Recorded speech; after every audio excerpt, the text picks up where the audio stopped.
কোরবানির পশুতে আকিকার নিয়ত করা যাবে কিনা, কোরবানির পশুতে আকিকার নিয়ত করা যাবে কিনা এক্ষেত্রে হানাফি মাযহাবের মত হলো যে এটি করা যাবে, তবে অনেক উলামা ইকরামই এটিকে নিষেধ করেন।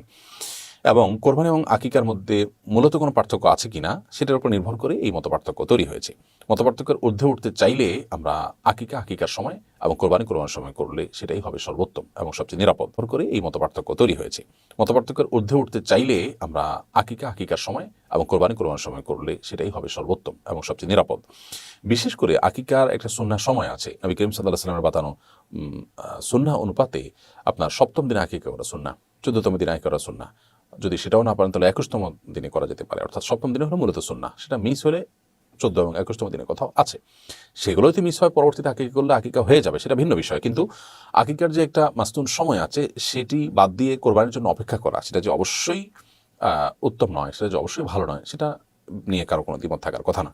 বিধায় আকিকার সময় কোরবানির সময় করা যেতে পারে বা করা উচিত। তবে কোরবানি এবং আকিকা একই পশুতে করার বিষয়ে যে মত পার্থক্যের কথা বলেছি, ফুকাহায়ে আহনাফ এর মত বা হানাফি মাযহাবের মত হলো এটি করা যাবে।